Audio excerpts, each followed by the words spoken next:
오늘 본문 말씀은 디모데후서 2장 24절부터 26절까지입니다. 주의 종은 마땅히 다투지 아니하고 모든 사람에 대하여 온유하며 가르치기를 잘하며 참으며 거역하는 자를 온유함으로 훈계할지니 혹 하나님이 그들에게 회개함을 주사 진리를 알게 하실까 하며 그들로 깨어 마귀의 올무에서 벗어나 하나님께 사로잡힌 바 되어 그 뜻을 바르게 하실까 함이라. 아멘. 여러분, 온유하다 하면 어떤 사람의 모습이 떠오르시나요? 예, 마냥 사람이 좋은 사람, 술에 물 탄 듯 어떤 면에서 우유부단한 사람, 약한 사람, 이런 모습이 떠오를 수도 있을 것 같아요. 예, 언뜻 보면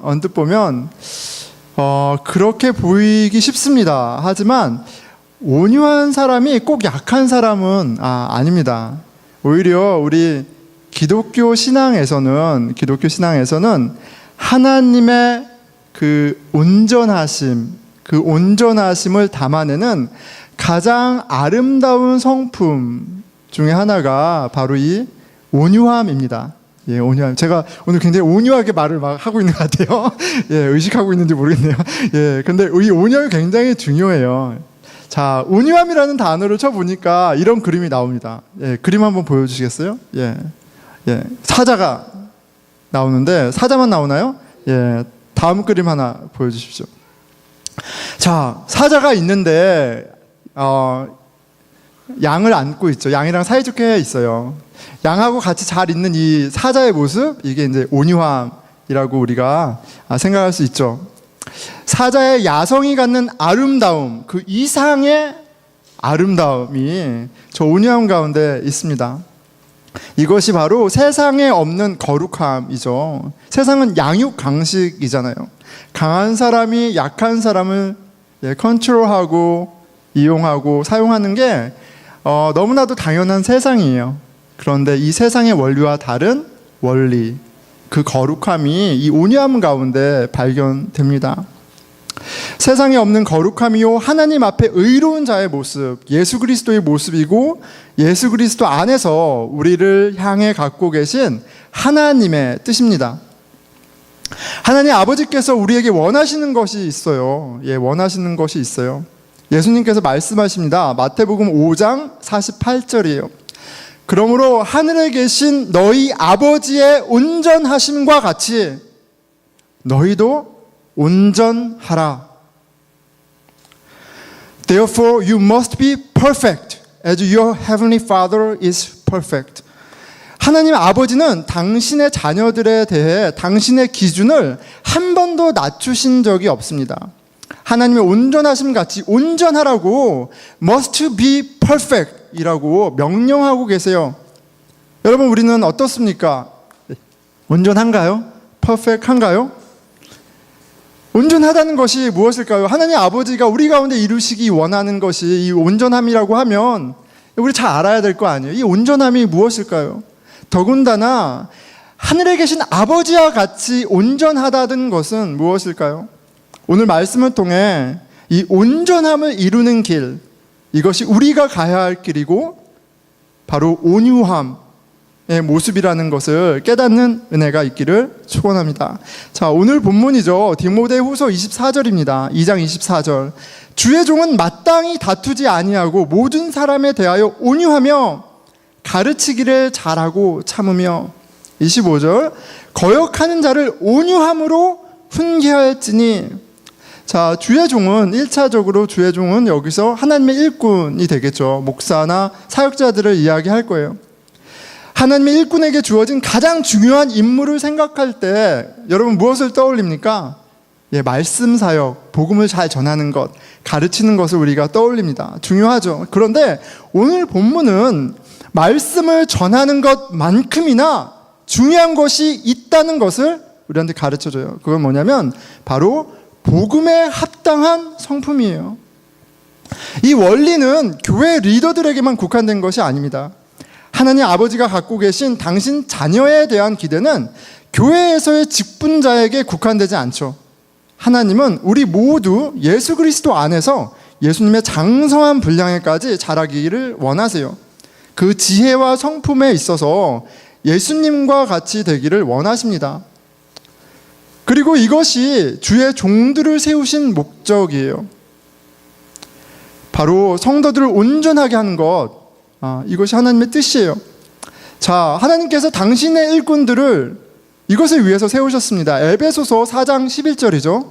그가 어떤 사람은 사도로, 어떤 사람은 선지자로, 어떤 사람은 복음 전하는 자로, 어떤 사람은 목사와 교사로 삼으셨으니 각자의 재능에 따라 하나님께서 은사를 주시고 일하게 하셨어요. 은사와 직분은 다양하지만 동일한 목적입니다. 그 목적은 12절에 나와 있죠.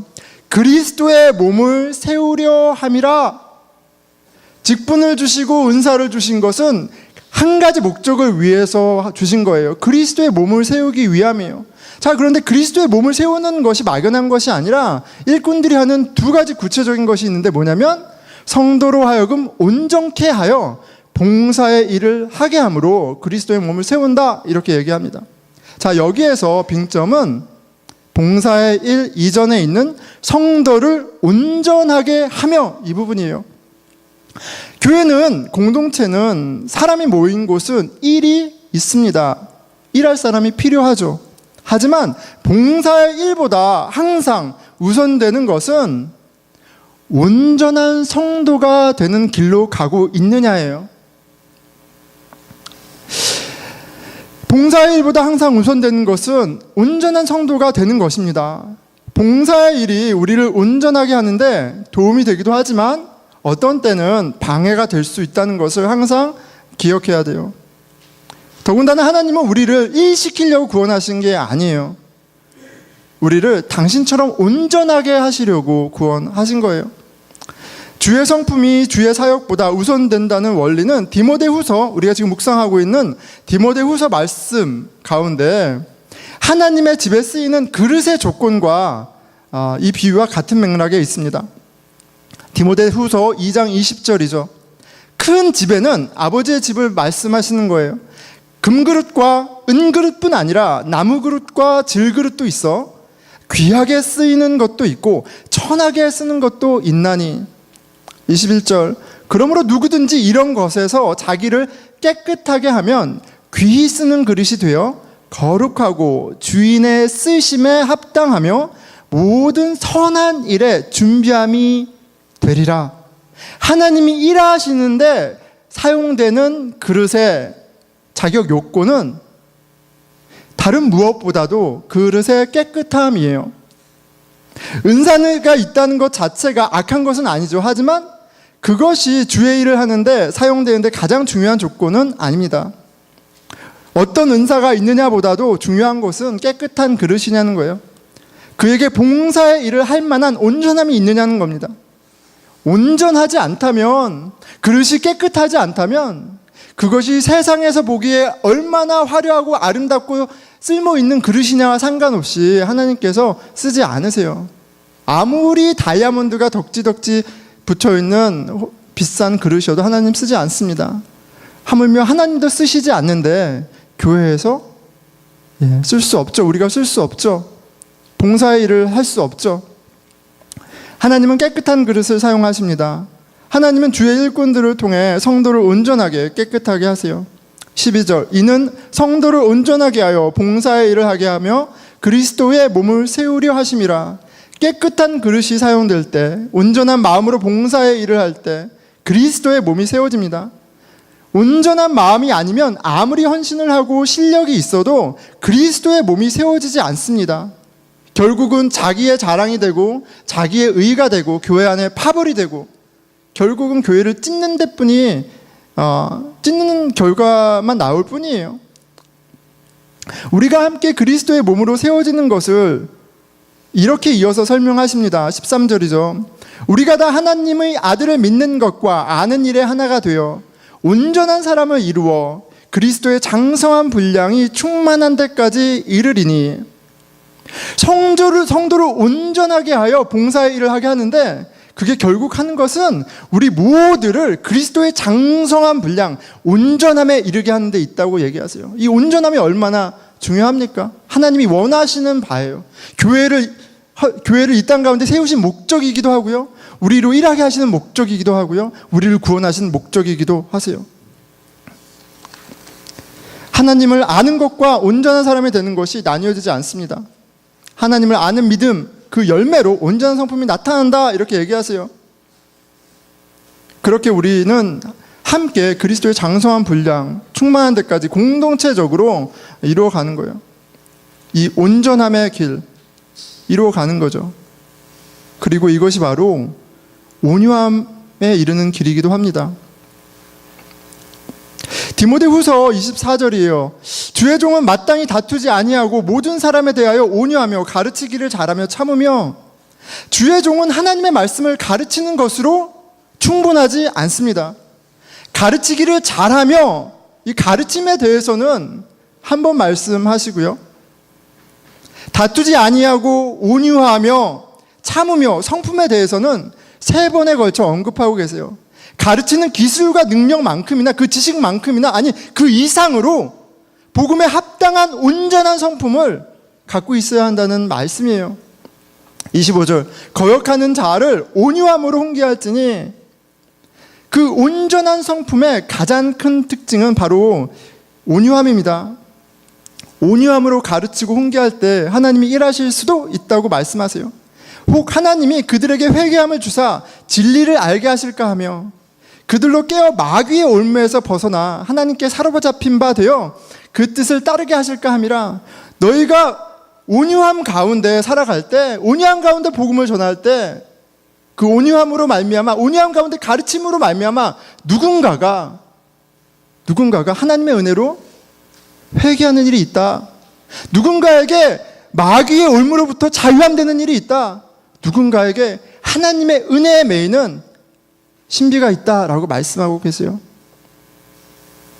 복음이 사람을 구원할 때 그 사람의 능력이나 학식, 배경이나 열심히 쓰여지지만 그것만으로는 소용이 없습니다.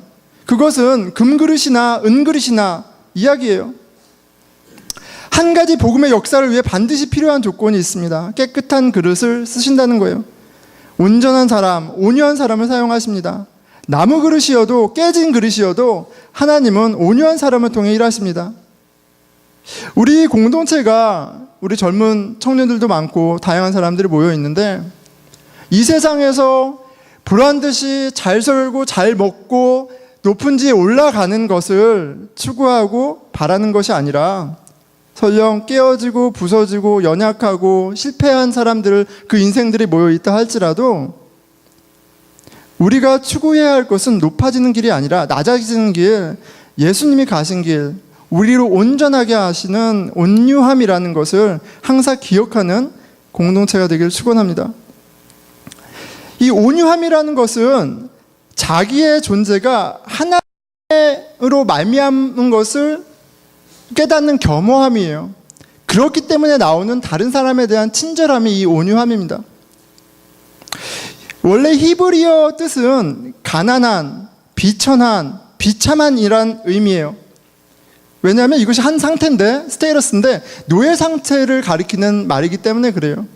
그런데 그것이 하나님과의 관계와 연계되어서 특정한 성품 온유함으로 성경에서 쓰입니다. 뭐냐면 왕이신 하나님 앞에 자신을 하나님의 비천한 종으로 여기고 하나님의 뜻에 완전히 순복하며 그렇기 때문에 이웃에게 노하거나 교만한 생각을 품지 않는 상태가 바로 온유함이에요. 하나님을 인식하기 때문에 나오는 어떤 성품, 모습이라는 거예요. 그러니까 우리 유교 문화에서 이야기하는 겸양, 겸손하고는 달라요. 제가 뭘요? 저 같은 사람이 뭘 어떻게 이렇게 자신을 낮추는, 의지적으로 자기를 낮추고 그렇게 더 높은 도덕적 가치를 추구하는 이런 차원과 다른 거예요. 내가 나를 낮추는 것이 아니라 내가 높은 하나님 앞에 섰기 때문에 낮은 나를 인식하는 거예요. 그게 온유함이에요. 그게 성경에서 얘기하는 겸손이에요. 그냥 마음이 유해서 이것도 좋고 저것도 좋은 것이 아니라 원래는 야생마인데 진짜 주인을 만난 상태인 거예요. 사자가 어떤 한 마리 사자가 유난히 성품이 좋아서 양하고 친하게 지내는 게 아니라 내가 나를 컨트롤하는 것이 아니라 주인의 컨트롤을 받는 것이 온유함입니다. 하나님의 말씀은 복음을 깨닫게 합니다. 마가복음 1장 1절이죠. 하나님의 아들 예수 그리스도 복음의 시작이라. 하나님의 아들이 나를 위해 죽으시고 부활하셨다는 사건이 복음이에요. 그리고 이제 그 복음을 믿는 우리로 하나님의 자녀가 되게 하셨습니다. 복음은 우리의 죄를 깨닫게 하고 하나님의 은혜를 깨닫게 합니다. 동시에 복음은 내가 혹은 이 세상이 주인이 아니라 참 주인이 예수 그리스도라는 사실을 알게 해요. 우리 마음 가운데 예수 그리스도를 주인으로 인정하는 생각의 변화, 인식의 변화가 일어납니다. 이 참 믿음 가운데 어떤 열매가 맺어지겠어요? 내가 내 인생의 주인인지 알았는데 복음을 듣고 깨달아 내 인생의 주인이 나보다 더 크신 이가 있다는 것을 알게 된 거예요. 그럼 어떤 일이 있겠어요? 온유함이라는 열매가 생기는 거예요. 온유함이 나타날 수밖에 없습니다. 내 성질이 죽어서가 아니라 내가 성질을 부리려고 하는데 나이가 들면 더 기품이 있어질 줄 알았는데 더 쪼잔해지고 더 악해지는 것 같아요. 내가 성질을 죽이고 성질을 컨트롤하는 게 아니라 내가 성질을 부리려고 하는데 예수님이 생각이 나는 거예요. 예수님이 생각이 나는 거예요. 내가 예전에는 시원하게 성질을 부리고 하는 건 내가 왜 성질을 부릴 수밖에 없었는지에 대한 justifying이었어요. 그놈이 나쁜 놈이고 상황이 어쩔 수 없었어. 내가 이런 상황만 아니었으면 안 그랬을 텐데 다 얘 탓, 내 탓, 다 제 탓이야. 남 탓하기 바빴어요. 그런데 이제는 예수님의 말씀이, 하나님의 말씀이 기억이 나요. 분노에 머물러 있지 못하게 되는 거죠.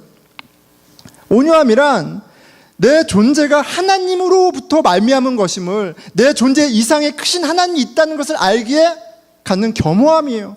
그리고 그렇기 때문에 갖는 다른 사람에 대한 친절함이에요. 이 온유함이라는 열매가 보이기 전에 봉사의 일을 하는 것은 대단히 위험한 겁니다. 봉사의 일을 하는 가운데 끊임없이 우리가 어디를 향하고 있는지, 우리 가운데 이 온유함의 모습이 있는지, 열매가 있는지 확인할 필요가 있어요. 왜냐하면 일이라는 것 자체가 우리 자신을 높이는 도구예요. 내가 이만큼 괜찮은 사람이야. 내가 이만큼 삶을 잘 경영하고 있어. 내가 이만큼 의로운 사람이야. 하나님이 왕 되신 것을 드러내기보다는 나를 드러내기에 너무너무 쉬운 게 바로 일이에요. 능력이에요. 성취예요. 그렇게 결국 자기 자랑이 되는 봉사는, 일은 자기 나라를 확장하려는 시도이고 그리스도의 몸된 교회를 찢어버리는 파국을 낳습니다. 하나님의 말씀이 가르쳐 주신 복음을 우리가 믿습니까? 그걸 정말 믿는지 우리가 확인해 봐야 돼요. 그렇다면 머리로가 아니라 우리 영혼이 깨닫은 바라면 우리 가운데 온유함이 나타나는 게 마땅해요. 여러분, 우리 가운데 온유한 모습이 있습니까? 우리 가운데 주저함이 있어요. 내가 맞나? 내가 확실한가? 이것이 하나님 뜻에 합당한가? 하나님 기뻐하시는 건가? 이런 생각에, 하나님 임재 의식 가운데 우리에게 주저함이 있냐고요. 그렇지 않다면 우리는 이 온유함과 온전함과 너무너무 멀리 있는 사람인지도 몰라요. 그런데 너무 낭망하지 마십시오. 왜냐하면 하나님이 선택하시고 붙잡은 사람은, 하나님이 당신의 자녀로 삼은 사람은 하나님께서 당신의 온전함 같이 온전하게 만드시고야 말아요. 그것이 성경이 보여주는 바예요. 반드시 온유하게 만드십니다. 대표적인 인물이 모세죠. 모세가 온 땅 가운데 가장 온유한 사람이라는 평을 듣지만 모세가 처음부터 그런 사람이 아니잖아요. 나이 40에 히브리 같은 민족이 이집트인의 박해를, 모욕을, 수치를, 핍박을 받는 걸 보고 피가 거꾸로 쏟아올라서 이집트 사람을 돌로 쳐 죽여요. 그렇죠? 그리고 그걸 숨깁니다. 그게 발각이 돼서 광야 생활이 시작이 돼요. 자, 40년이 지났습니다. 그 40년이 지났을 때 호렙산에서 떨기나무 안에 불을 만나죠. 떨기나무는 바짝 마른 나무예요. 불에 화르륵 탈 나무인데 그 안에 불이 있는 거예요. 초자연적인 현상이죠. 그 가운데 자기를 부르는 하나님을 만납니다. 모세가 하나님을 알았죠. 어릴 때 유모를 통해서, 누이를 통해서 이스라엘의 하나님, 아브라함, 야곱, 이삭의 하나님을 들었어요. 알았어요. 그런데 바로 이 80살이 된 이 40년의 훈련을 통해서 연단된 이 시점에서야 비로소 하나님을 만나는 일이 일어납니다. 3장 5절이요. 하나님이 이르시되 이리로 가까이 오지 말라. 내가 선 곳은 거룩한 땅이니 내 발에서 신을 벗으라. 세상의 더러움이 함께할 수 없는 거룩한 하나님의 임재가 지금 모세 앞에 펼쳐졌어요. 그런데 이 거룩함에 동참하기 위해서 하나님이 모세에게 요구하시는 바가 있어요. 내 신을 벗어라. 신을 벗는 건 종이라는 의미예요. 종이. 노예라는 의미예요. 만왕의 왕, 절대자 하나님 앞에 내가 비천한 종이라는 것을 자각하는 순간이 바로 호렙산에서 모세에게 일어났어요. 종은 신을 신지 않습니다. 모세가 여호와 하나님을 알고 있었죠. 하지만 이때가 돼서야 그는 하나님을 하나님으로 깨닫고 하나님의 종으로 자신의 정체성을 갖게 되는 거예요. 하나님께서 모세를 온전하게 온유하게 하신 후에 그로 이스라엘 백성을 구원하는 봉사의 일을 하게 하세요. 하지만 여전히 모세가 완벽한 건 아니죠. 그에게 두려움도 있고 망설임도 있고 실수도 있어요. 그 대표적인 것 중에 하나가 구스 여인을 취한 것이 될 수 있어요. 구스 여인을 취했습니다. 그래서 흠이 돼서 다른 리더인 누나와 형 미리암과 아론이 모세를 비방합니다. 그런데 그 가운데 하나님께서 미리암과 아론에게 이렇게 말씀하세요. 이르시되, 민수기 12장 6절에서 8절입니다. 이르시되 내 말을 들으라. 너희 중에 선지자가 있으면 나 여호와가 환상으로 나를 그에게 알리기도 하고 꿈으로 그와 말하기도 하거니와 내 종 모세와는 그렇지 아니하니 그는 내 온 집에 충성함이라. 그와는 내가 대면하여 명백히 말하고 은밀한 말로 하지 아니하며 그는 또 여호와의 형상을 보거늘 너희가 어찌하여 내 종 모세를 비방하기를 두려워하지 아니하느냐. 모세는 하나님의 종이었습니다. 하나님의 뜻을 듣고 그 뜻에 충성되게 순종하던 자였어요. 그리고 이 사건과 더불어 민수기 12장 3절에 모세에 대한 평가가 언급되어 있는 거죠. 이 사람 모세는 온유함이 지면의 모든 사람보다 더하더라. 하나님의 말씀을 직접 들었던 모세였기에 그에게 온유함이 있었습니다. 온유함은 하나님 앞에 낮아진 자가 보여주는 겸허함이에요. 그렇게 보여주는 친절함이에요. 모세는 자신을 비방하고 그래서 하나님의 심판을 받는 미리암과 아론을 위해 기도합니다. 13절 모세가 여호와께 부르짖어 이르되 하나님이여 원하건대 그를 고쳐 주옵소서. 하나님으로 말미암아 온유한 사람은 원수에게조차도 친절을 베풉니다. 하나님 때문에 그런 거예요. 내가 특별하게 성격이 좋아서가 아니라 어떤 고귀한 사람이어서가 아니라 하나님 때문에 그런 거예요. 다윗 왕이 자신을 죽이려고 한 사울 왕에게 베푼 은혜가 그렇습니다. 사울 왕이 에겐디 광야로 다윗을 잡기 위해 3,000명의 정예병사를 끌고 쫓아왔어요. 수색 중에 사울 왕이 화장실이 급했죠. 그래서 그 많던 동굴 중에 한 동굴에 들어갔어요. 그런데 그 동굴이 마침 다윗과 다윗의 무리들이 숨어있던 동굴이었어요. 원수가 자기 발로 찾아온 격이에요. 여러분, 이건 어떤 경우입니까? 나를 못살게 굴던 사람이에요. 원타임 이벤트가 아니라 수년간 나를 못살게 군 사람이에요. 내 직장도 잃게 했죠. 내 아내와도 이별하게 했죠. 우리 가족도 쫄딱 망하게 했죠. 하여간 모든 비참함의 원인 제공을 한 사람, 그 사울이 지금 내 목전 앞에 있어요. 그런데 어떻게 하고 있어요? 바지를 내리고 등을 보이고 있어요. 그럼 이건 어떤 상황이에요? 다윗의 사람들이 먼저 얘기합니다. 사무엘상 24장 4절이에요. 다윗의 사람들이 이르되 보소서 여호와께서 당신에게 이르시기를 내가 원수를 내 손에 넘기리니 내 생각에 좋은 대로 그에게 행하라 하시더니 이것이 그날이니이다 하니 하나님이 일하시네요.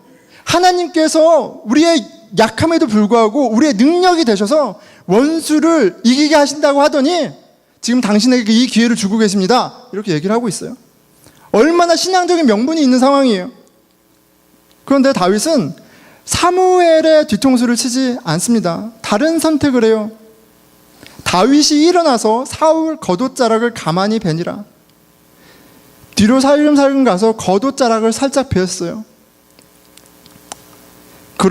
그리한 후에 사울의 옷자락 뱀으로 말미암아 다윗의 마음이 찔려. 이거 굉장히 기가 막힌 거예요. 마땅히 복수해야 할 사람을 복수하지 않은 것도 이상한 건데, 그 사람에게 해를 끼친 것도 아니고 옷자락을 자른 것만으로도 양심에 찔렸대요. 6절, 자기 사람들에게 이르되 내가 손을 들어 여호와의 기름 부음을 받은 내 주를 치는 것은 여호와께서 금하시는 것이니 그는 여호와의 기름 부음을 받은 자가 됨이니라 하고, 다윗이 이 말로 자기 사람들을 금하며 사울을 해하지 못하게 하니라. 사울이 일어나 굴에서 나가 자기 길로 가니라. 여러분, 다윗이 사울을 죽이지 않은 건 그가 고귀하고 원수를 사랑하는 인격이 있는 사람이어서가 아니라 여호와 때문이었어요. 그가 원수를 보기 전에 여호와 하나님이 그 앞에 있기 때문에 그의 생각이 세상과 다르고 그의 결정이 세상과 다른 거예요. 그리고 이것이 온유함이에요. 온유함이란 하나님을 주인으로 인식했기 때문에 갖는 선택이고 다른 생각이고 말과 행동이에요. 모든 사람이 당연히 복수의 기회로 여기던 상황에 다윗만 다른 생각을 하고 다른 선택을 합니다. 왜요? 자신이 왕이 아니라 하나님이 왕이시기 때문에 그래요. 또 한 가지 경우가 있죠. 다윗 왕이 아들 압살롬의 반역으로 쫓겨가던 때예요. 아들 압살롬의 반역으로 쫓겨가던 때예요. 거기서 우리는 또 온유함을 발견하게 되죠. 시므이라는 자가 다윗 왕의 형례를 쫓아오며 돌을 던지고 저주를 쏟아붓습니다. 사무엘하 16장 7절이에요. 시므이가 저주하는 가운데 이와 같이 말하니라. 피를 흘린 자여, 사악한 자여, 가거라 가거라. 지금 다윗이 쫓기는 신세를 보고, 그래 너 잘됐다, 이 죽어 마땅한 놈, 망해 마땅한 놈, 완전히 폭삭 망해버려라, 따라가면서 소리 지르고 있어요. 이것을 보고 다윗의 부하들이 화가 나죠. 9절, 수리아의 아들 아비새가 왕께 여짜오되 이 죽은 개가 어찌 내 주 왕을 저주하리이까? 청하건대 내가 건너가서 그의 머리를 베게 하소서 하니. 정말 말도 안 되는 가짜는 것이 나를 무시하고 있어요. 이거 말도 안 되는 상황이야. 아니 저게 나를 어떻게, 내가 아무리 지금 힘들다 그래도 그런 가짜는 것이 나를 지금 무시하고 멸시하는 그 상황 가운데 있는 거예요. 나만 아니라 주위에 있는 사람들까지 너무나 열받은 상황이에요. 다윗의 부하가 이야기하잖아요. 저 죽은 개 같은 워슬레스한, 유슬레스한 인생이 어떻게 감히 왕을 저주합니까? 그런데 다윗은 우리와 다른 생각을 합니다. 10절, 12절이죠. 왕이 이르되 수리아의 아들들아, 내가 너희와 무슨 상관이 있느냐?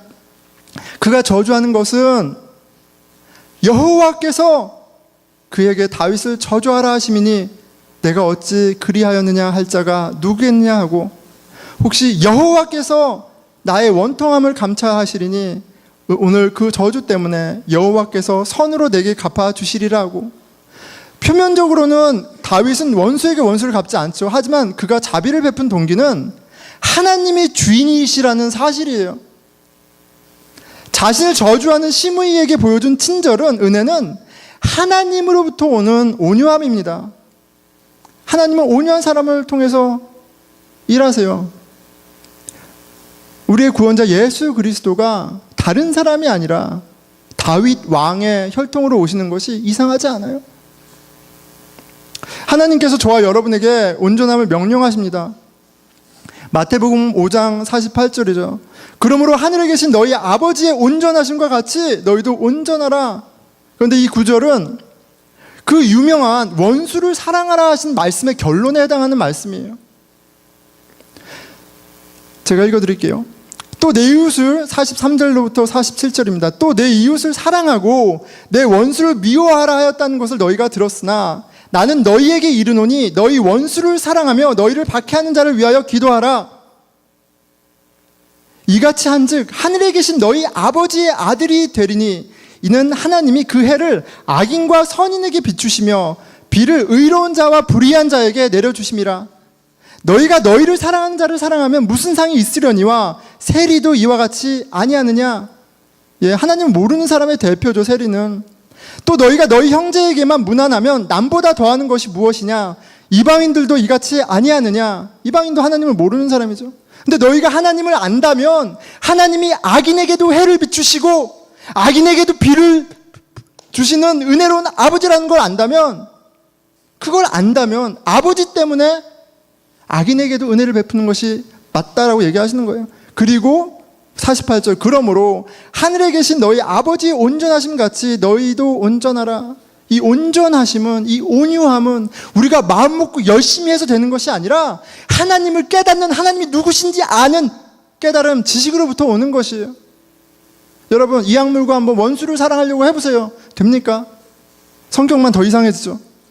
그런데 우리가 하나님의 하나님 되심을 깨달을 때, 우리가 어떤 은혜를 받았는지 깨달을 때, 예수 그리스도를 통해 받은 그 십자가의 은혜가 무엇인지 깨달을 때, 나 같은 죄인을 위해서 오신 그 구원자 예수님, 하나님의 아들을 깨달을 때,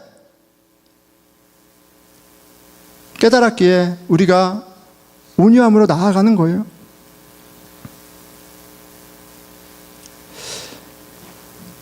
우리는 복음을 통해 우리의 연약함을 예전과는 비교할 수 없이 발견합니다. 우리의 약함을 고백합니다. 우리의 모습과 온전함, 온유함이랑 정말 어울리지 않는 모습처럼 보여요. 사실입니다. 우리에게 온전함, 거룩함, 의로움, 온유함이라는 단어가 어울리지 않습니다.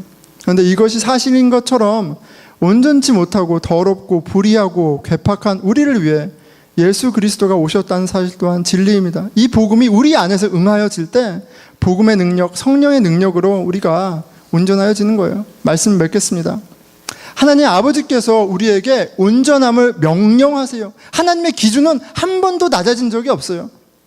우리가 가야 할 길은 너무나도 분명합니다. 예수님이 보여주신 길, 낮아지는 길, 그 온유함이라는 것은 한 번도 바뀐 적이 없어요. 여러분, 어떠세요? 그 길을 가고 계세요? 언제 여러분이 다른 사람에게 친절을 베풀고, 언제 하나님 때문에 참고, 언제 하나님 때문에 용납한 적이, 그게 언제가 마지막입니까? 여러분들에게만이 아니라 저 자신에게도 질문해요.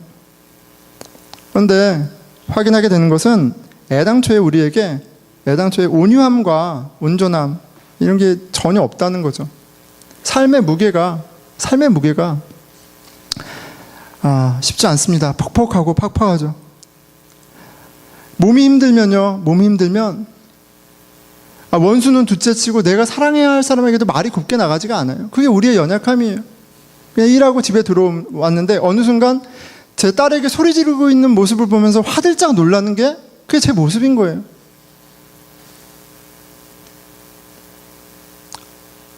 다른 사람을 배려한다, 원수를 위해 기도한다, 하나님 아버지를 생각한다. 너무나 내 모습과 차이가 있습니다. 그런데 거듭 감사할 것은 하나님의 아들 예수 그리스도께서 그런 저와 여러분을 위해 오셨다는 사실이에요. 마태복음 11장 28절에서 30절입니다. 수고하고 무거운 짐진 자들아 다 내게로 오라. 내가 너희를 쉬게 하리라. 나는 마음이 온유하고 겸손하니 나의 멍에를 베고 내게 배우라. 그리하면 너희 마음이 쉼을 얻으리니 이는 내 멍에는 쉽고 내 짐은 가벼움이라 하시니라. 건강한 자, 의로운 자, 살만한 자가 아니라 병들고 지치고 악하고 하루하루 겨우 살아가는 자를 위해 오신 우리의 구원자 예수님을 찬양합니다. 우리의 부서진 가운데 우리를 찾아오신 예수 그리스도를 영접하는 은혜가 어제만이 아니라 오늘 그리고 내일 매일매일 매순간 저와 여러분에게 우리 인생 가운데 있기를 축원합니다. 그 예수님을 알아가는 가운데 당신이 당신의 은혜로 우리를 온전하게 하십니다. 우리를 온유하게 하시고요. 우리를 아름답게 하세요. 싸움 잘하는 맹수가 아니라 하나님 앞에 어린아이로 지극히 작은 자의 친구가 되는 아름다운 인생이 되게 하십니다. 마지막 사진을 보겠습니다. 여러분, 가정 안에 맹수 한 마리 있지 않습니까?